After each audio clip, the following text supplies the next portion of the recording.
Здравейте, момчета! Знаете ли какво език се прави за кампанията?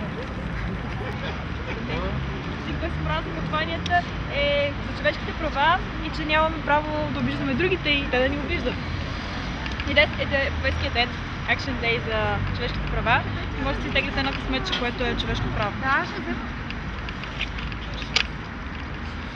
Искате ли да си го прочетете? Да, ще може много дълго. То от резолюцията за човешките права по един член. Всеки човек има право свободно да се движва и да избира своето местожителство в пределите на всяка държава. Вие пътувате ли много? Мобилни ли сте? Да. Какво да ли сме? Мобилни ли сте? В смисъл, пътувате ли? Много. Доста. Случват ни се тези неща, да. Доста. Кой език без омраза? Някой път Да. да не използваме мъжлини.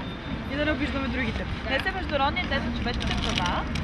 Всеки човек като член на обществото има право на социална сигурност и на осъществяване чрез национални усилия и международно сътрудничество. Мерси, много добре сте направили. Поздравления за тези инициативи, които имате. Сега да видим какъв ми е късмета. Ако не е хубав късмета, значи Връщаме го и ползваме просто...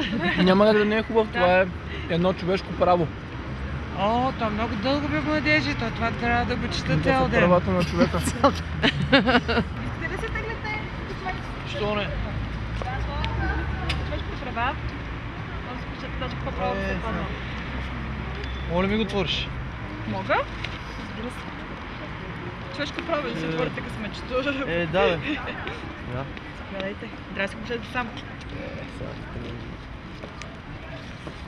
Много дълго, бе. Нали човешките права са дълги?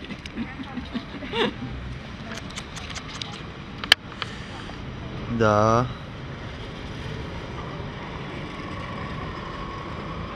Много добро късметче. Добре, чудесно успех! Чао!